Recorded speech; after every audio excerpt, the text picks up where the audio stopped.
Rob and Lizz in the morning. On his radio. I got to tell you, I am pretty much exhausted this morning, and here's why. It must have been 12:30, and then again at 2, our dog Copper, she's not quite 2 years old, she comes to my side of the bed. She didn't want to go out. She just, I don't know. I don't know if she wanted to get up, have a talk.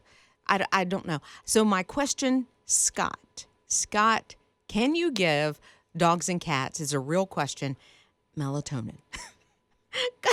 I take melatonin to sleep. I don't know. I don't know Can either. you? So I know that my daughter's a nurse. She checked with a pediatrician, and she is able to give her toddlers melatonin. I think it's like 1 milligram or something like that. So just a tiny, tiny little bit to help them sleep. Can you? I know everybody's stunned. She's thinking about maybe I need a good night's sleep, and I don't mind getting up, obviously, or telling my husband to get up, if she needs to go out. But when she just wants to have a chat or, watch Friends at 2:00 in the morning, I'm just not down with that so much. So it's funny. We have a cat that is very docile, but very active at night. And when my son goes to bed, when the house is getting quiet at night, she decides to howl, like she's hunting. And she will bring the little stuffed mice or whatever, the toys, to the top of the stairs and just start howling.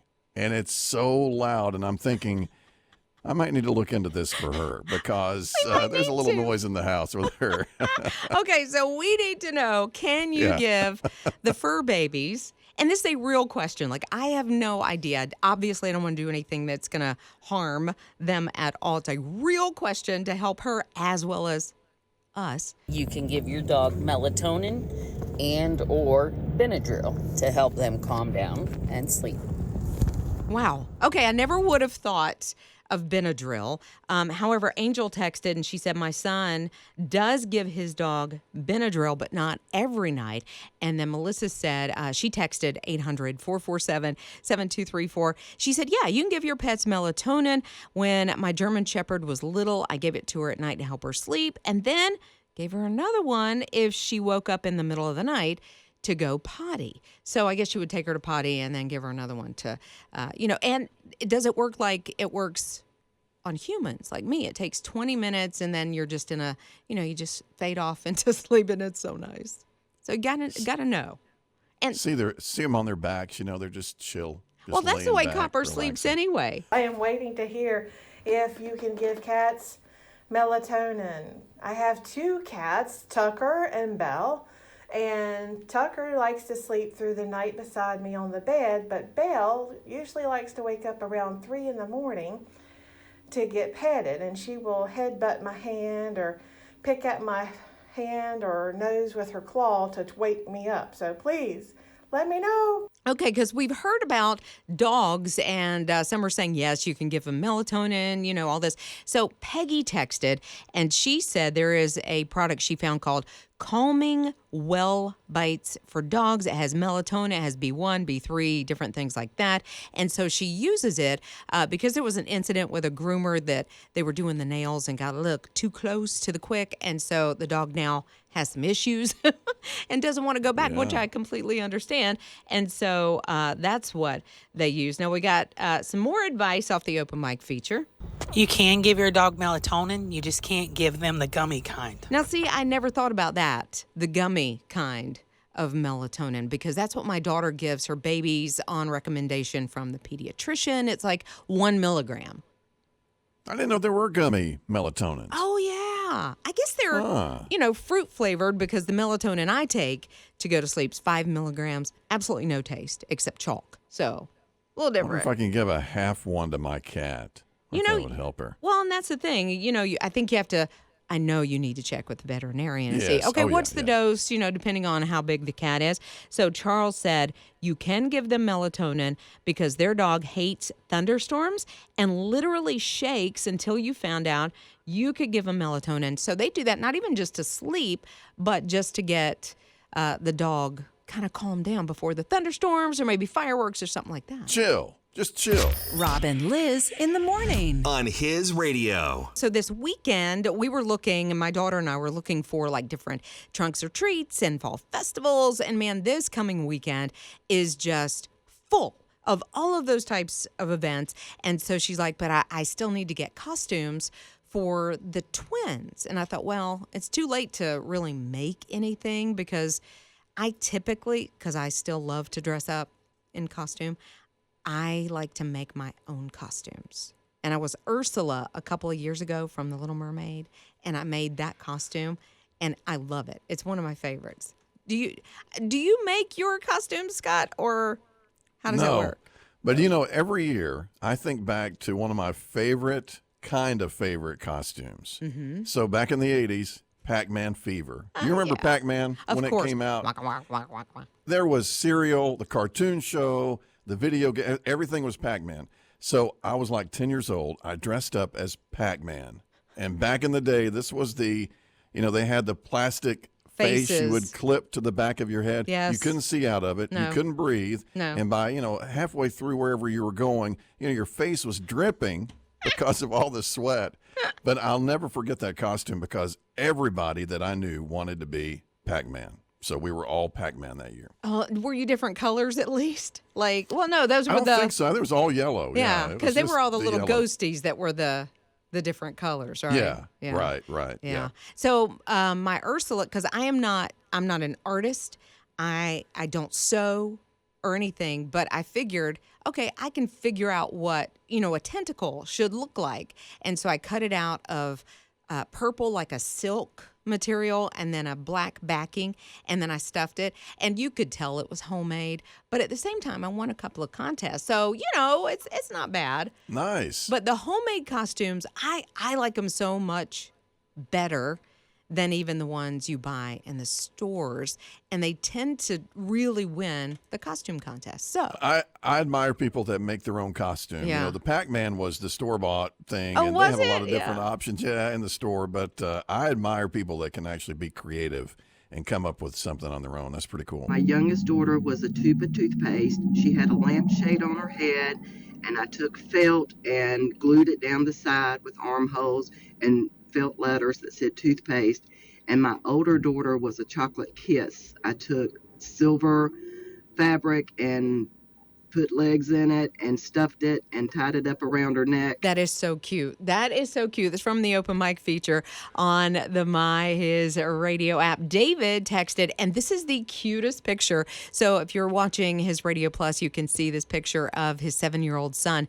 He was Rocket Man. And so he said, my rock star wife totally made the entire outfit. Love to hear and see pictures of yours as well. You can text 800-447-7234. Tell us about it on the My His Radio app. Me and my work bestie have decided to go as Sour Patch Kids.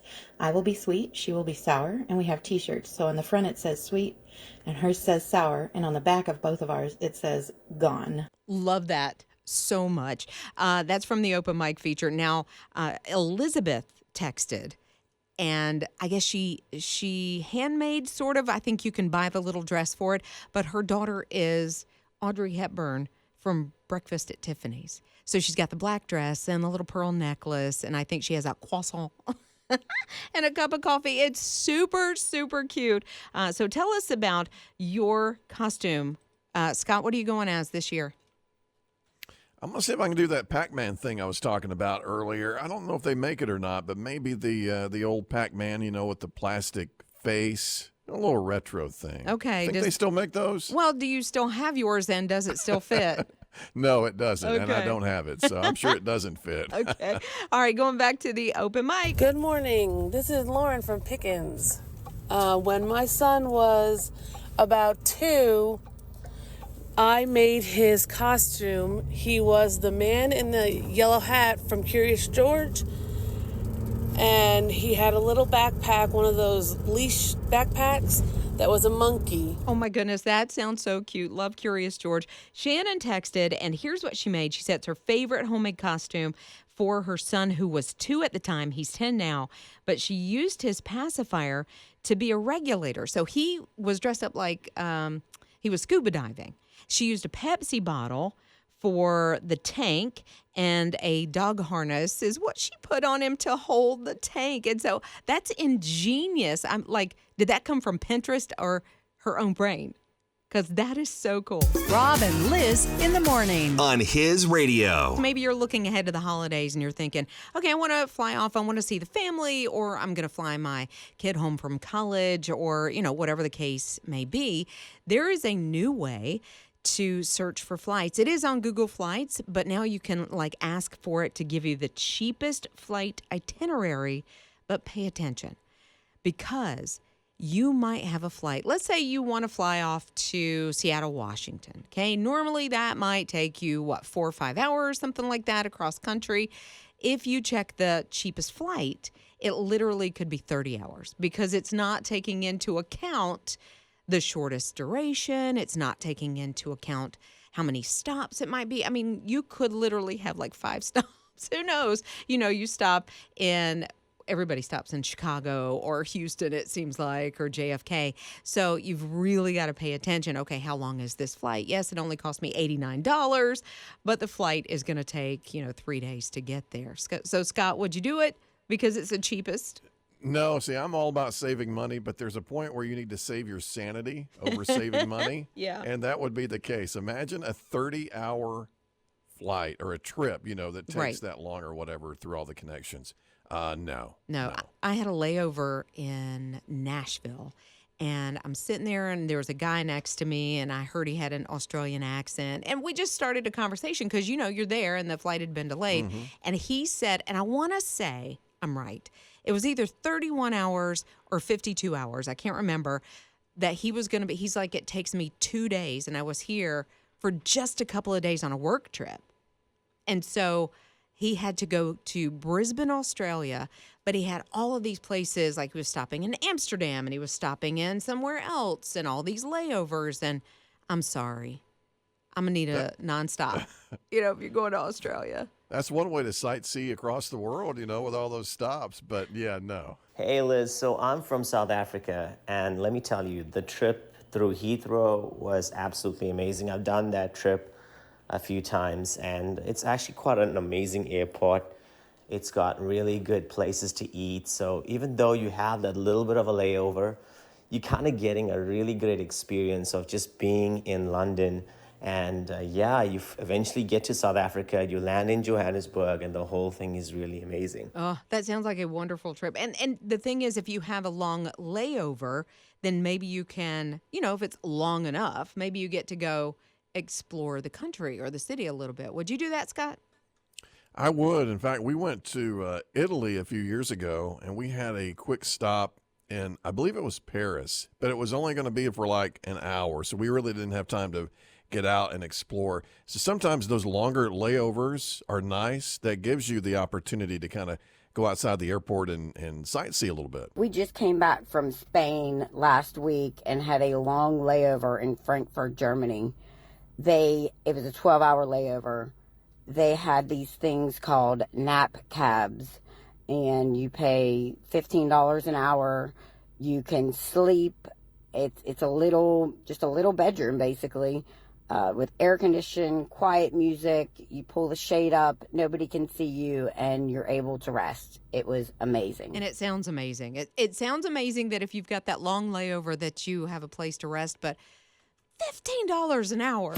Rob and Liz in the morning. On His Radio. Betty decided it was time. Here's what Betty did. She showed up at her polling office because early voting started in Georgia. I guess this was last week. And she was kind of celebrating because she was having a birthday the next day. And she's like, okay, it's time. I get to cast my vote.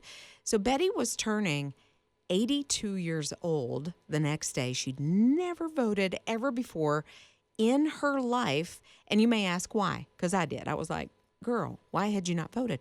So here's the deal. Her husband kind of discouraged her from voting. He's like, it won't count anyway. And I don't know if that was because she was a woman or just because he was like, you just don't need to do that. That's not something you need to do. So I guess he had passed away, and she said, this is my chance. I'm going to let my voice be heard. And she showed up, first time ever. So see, it's never too late to cast your vote. Scott, you were a little earlier than that. Yeah, as soon as I turned 18, I was ready. I started voting, and I won't get on my soapbox, but I'm just telling you, vote, vote, vote. Please don't skip these opportunities to have your voice heard. So, yeah, I was ready to go as soon as I turned 18. Rob and Lizz in the morning. On His Radio. I don't know where NASA's Artemis 3 mission is going. Is this thing going to the moon or going to the Oscars? Because the new suit that the astronauts are going to be in is made by Prada. Now, Prada makes a lot of really high-end clothes, shoes, accessories, that kind of thing. Normally, their suits are in the thousands of dollars, like $4,700 just for a regular suit that you would wear to a wedding. So what are they going to do? Why are they making a suit to take to the moon? Is it industrial? Like, is that the kind of suit that they're looking for? I'm not sure. I didn't realize Prada was in that business. Rob and Lizz in the morning. On His Radio. Jack and Erica, they have been dating for a while, and they've been dating long distance. He lives in Houston. She lives in Nashville. And I mean, they've been taking flights to see each other. And I guess he got to a point where, you know what? We need to make this easier. We need to get married. And so he brought in, because they always fly United, so he brought in United Airlines and the pilot and the staff and everybody, and he proposed right there at George Bush Intercontinental Airport. And I mean, it's cool. She had no idea. She thought they were just meeting like they had been. So I got to ask Scott, you and your wife, you also dated long distance for a while. Yeah, it reminds me of us. She was living in Raleigh. I was in Tennessee in Chattanooga, and we were dating, flying. We'd catch these flights or drive and see each other a lot on the weekends. And I decided to, and now that I hear this story, I wish I had done something like that. That would have been really cool to involve the airline. But I actually proposed to her. We took a trip to the beach. We always loved the beach and everything. We still do today. And I had the ring in my pocket, and I'm like, should I do this, or should we do the fancy restaurant thing or whatever? But we went to the beach. We were having a great time, and I just pulled the ring out and proposed, popped the question. And it did surprise her because I wanted the surprise factor. Sure. And I got it. So what did you say? She said yes. I want to know what you said. How did you do it? What did I say? Yes, what did you say? I just told her how I felt. Oh. And, and it was, we had the sea breeze and it was nice. I don't know the exact words that I said to her, but, I just opened up and I told her, I said, I want to spend my life with you. And I pulled it out and surprised. And it was a big surprise. She was not expecting the proposal to be on the beach, but, there were tears and a very long pause. Before to me it was, it was only like a second, and then she said yes. Oh my! Well, you're overwhelmed in that moment, but I will say your proposal much, much better than my dad's proposal to my mom.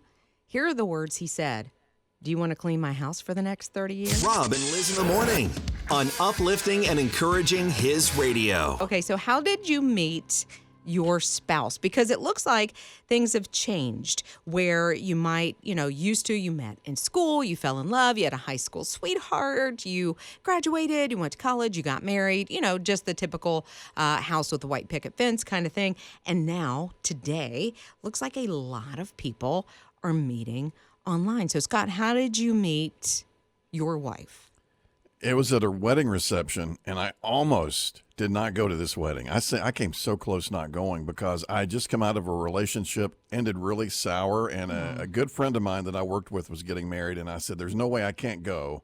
I missed this for her. So I drugged myself, and I'm at the reception, and the grandmother of Elise walks up to me, taps me on the shoulder, and says, would you like to meet the maid of honor? And she was the maid of honor in the wedding. And I said, absolutely, and that's how we met at the reception. That's so cool, and Grandma was the matchmaker. So I will say, because online, that's where so many people are meeting their sweethearts today. I met my husband online in 1999. We met, like the first time that we really had a phone conversation was on June 18th. He proposed August 10th of the same year. Whoa.